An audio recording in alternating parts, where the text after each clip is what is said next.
through restricted Foundation files to find it. His investigation had taken him around the world, from Russia to Japan, in search of this damn thing.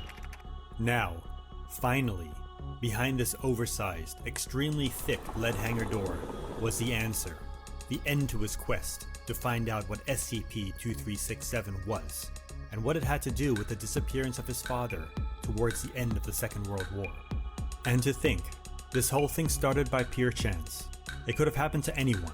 No, even with his empirical scientific mind, Klaus believed there was no such thing as coincidence.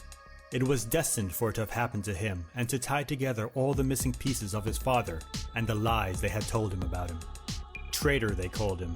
SCP Foundation turncoat. He had never believed any of it. His father, like him, had been a Foundation man through and through. Sure, he might have been unorthodox, but that's what made him the great scientist he was. The same blood flowed through Klaus's veins, the same disdain for authority and bureaucracy. None of what was about to be discovered today would have been possible though if it wasn't for fate or that pure chance incident. He had been in Japan on assignment, pursuing SCP-4007 instances. He wasn't making much progress, but that's a story for another day. He found himself one afternoon walking the streets of Shibuya when he heard screams. At the same time, he witnessed a flash of purple light in the sky and a loud whip crack like thunder. He instinctively covered his ears and bent down to the ground. He searched the sky, but whatever it was done. He followed the screams and came across a small group of people surrounding something in the street. As he pushed through the crowd, he saw a body lying on the ground. He was dying. Blood poured forth from his nose, eyes, and mouth. His clothing started to turn red from internal damage. He had fallen from the sky.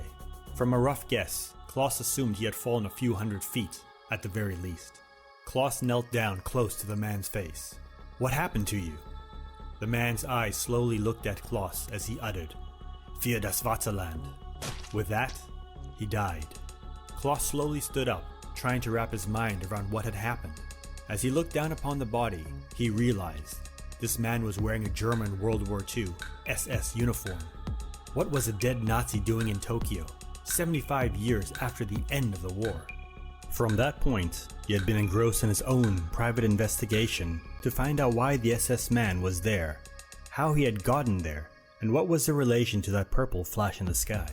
They were clearly all tied together. His investigation had led him deeper and deeper into confidential files. But like his father, he wasn't about to let that get in his way. The deeper he dug, he kept on coming back to the same operation.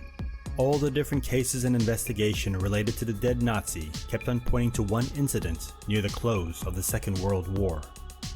Operation Hammer, the Foundation's infiltration of the German government during World War II. Rumors had been floating around that the Nazis had been harnessing anomalous powers and persons to attain their goals of world domination. While the countries of the world engaged in open warfare, the Foundation remained in the shadows and conducted their own secretive infiltration and operations. They had assigned a scientist to lead Operation Hammer due to his high intelligence and also his German language skills. Herr Klaus, Sr. had managed to infiltrate the SS to the highest ranks and attained the rank of Obergruppenführer. His main concern was in locating, neutralizing, and if not possible, destroying SCP-2367, which the Germans referred to as Die Glocke, the bell. It was a 15-meter geodesic hemisphere constructed of steel. There is a small control panel on the south side, and a 4-meter square door adjacent to the control panel. The interior is a smooth hemisphere, approximately 13 meters in diameter. The device was built as a means of displacing objects, including live humans, to targeted points in space-time. In testing, objects displaced in such a manner invariably appeared several hundred meters above their intended destination. Both forward and backward temporal travel have been achieved in testing. It requires no external power to operate. The construction and design of Die Glocke was under the supervision of one SS Obergruppenführer Otto Weber, classified as Person of Interest 420714. Little was recorded about him in the files, other than he had also disappeared close to the end of the war, around the same time as Klaus's father. From what he had gathered, Operation Hammer had intended to steal Die Glocke during the chaos of the final days of the war. They had intended to load it onto the back of a trailer and escape across the border to France during the night of May the 1st. Plans had been set in place with the Russians and Americans to halt their advance at Berlin until the Foundation had completed its move. However, things hadn't gone according to plan, and instead the Allied forces had closed in on the location of SCP-2367 by April 30th, 1945. The Foundation records become unclear at this point, but it seems that Klaus's father had disregarded orders to withdraw. He planned to steal the device that night, pushing his schedule up by one day. The rush and chaos of this action is what seems to have led to the fiasco. Klaus's father and his mobile task force entered the hangar at 2 a.m. They had been informed by an infiltrator that the hangar would be empty as the remaining Army and SS forces had withdrawn and intended to surrender. To his surprise, when he entered the hangar, he found a full field artillery platoon, a dozen Tiger I tanks, and regiments of Waffen-SS. The hangar was lit up and men and machines were in full swing. Die Glocke was glowing and humming. It was being powered up. In the middle of the room, a small detachment of officers surrounded a man. From what Klaus could gather, a fight broke out at this point at Klaus's father's attempt to neutralize SCP-2367, seeing no way of getting out. In the ensuing fight, Klaus's father was lost, presumed killed. The Foundation took heavy losses. The only survivors managed to radio in for support, shortly before expiring as well. When reinforcement finally arrived, they would be massacred. Dead agents and SS soldiers alike were strewn across the hangar. SCP-2367 was in the corner, lying on its side, presumed to have been heavily damaged. No sign of weapons, tanks, or soldiers remained. The hangar had been cleared out, presumably after the damage to Die Glocke. Russian troops reported encountering a column of soldiers and tanks 4.5 kilometers from the hangar and engaged them. No survivors. Assumed this was the remains of the tanks and soldiers from the hangar. Die Glocke was relocated to a secure military hangar in Berlin, with level 5 security measures in place. Now, finally, Klaus had found it. Behind these doors, he hoped to find something that had been missed over the years.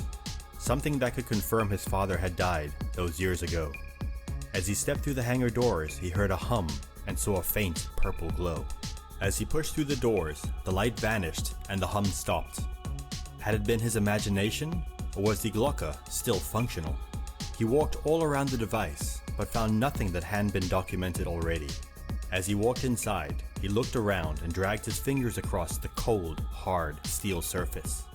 Click. Something had moved under his fingers. He turned on his flashlight and searched the smooth surface. There was a hidden compartment. He pried at it with his fingernails, pushed it, and tried to slide it. Finally, it popped open. Inside was a single page which seemed to have military operational diagrams for some sort of small, tactical invasion force. Klaus would later designate this event 2367 Sigma. He tried for years to explain to his higher-ups, and even the O5 Council, that event 2367 Sigma wasn't a joke. It was real, and it was going to happen. They were coming back. All of them. The tanks and soldiers hadn't left that night in April 1945. At least, not via the road out of Berlin. The troops that the Russians had encountered were a different regiment, or a ruse. That SS regiment had made it into the Glocke. All of them. All 1,400 or more of them. And they were coming back. They were coming back in 10 years. October 13th, 2031. That man in the middle, he must have been Hitler. He wasn't dead. He was coming back. The entire operation had been engineered by SS Obergruppenführer Otto Weber, the man Klaus believed who had also killed his father that night. Tonight, October 13th, 2031. Klaus was waiting for them. The rest didn't listen, but Klaus knew, and he was going to be there for this. He wouldn't miss it for the world. He sat in the hangar, lights off, waiting. He'd show them all he wasn't crazy. Event 2367 Sigma was real, and it was happening now. On cue, the air near the top of the hangar lit up in purple. Clouds and lightning flashed. He smelled metal in the air. A massive flash and a whiplash blinded him momentarily. He looked away, waiting for his eyes to regain focus. He heard what sounded like footsteps. No, not footsteps. It was goose stepping. He focused his eyes. Standing before him wasn't the regiment of SS he had expected. It was a division, at least 6,000 troops and dozens of tanks. Heil Hitler rang up in unison from the assembled troops.